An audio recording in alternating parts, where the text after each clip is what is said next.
जय जगन्नाथ। मु आज मटर कचोरी रेसिपी करिया जाऊँ से मटर ग्रीन मटर अदा कंचा लंका नहीं ग्राइंडर चपेट करदेली किसी धनिया गोलमरीच गुंड जीरा ताको फ्राए करके गुंड करनेली ऑयल टिके नहीं गली हेंगू टिके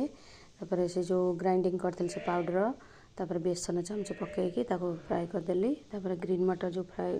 चपेट कर रखी थी से ऐड करदेली तो किसी समय फ्राए करदेली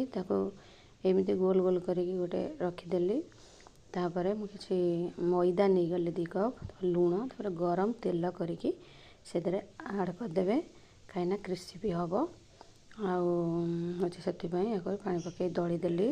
मैदा को गोल गोल करके बेलीदेली भितर या पूरा भाया देदेली मटर को जो ये कर रखी थी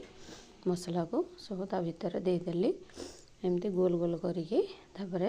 गोल गोल करके एमती हाथ में बेलना चक्की अल्प अल्प करके प्रेस करेंगे ना से पुणी खोली जापे से देखु मुझे अल्प अल्प करके ये करके बेली देली सब ये आमर रेडी हो गला तेल को ऑयल गरम कली करके पूरी भाया छाणिले देखो केते सुंदर कचोरी फुलुची पूरा बजार कचोरी भाया आज्ञा रेडी गला कचोरी देखो केते सुंदर कलर आउ बहुत टेस्टी जेहेतु सब धनिया जीरा सब ये पड़ी बेसन तार बहुत टेस्टी पूरा किणा बजार कचोरी भाया झील कहला मामा तमें तो एत सुंदर कचोरी बनाऊच आ बजार आनिया कौन दरकार एमती बनईदब आम खाइबू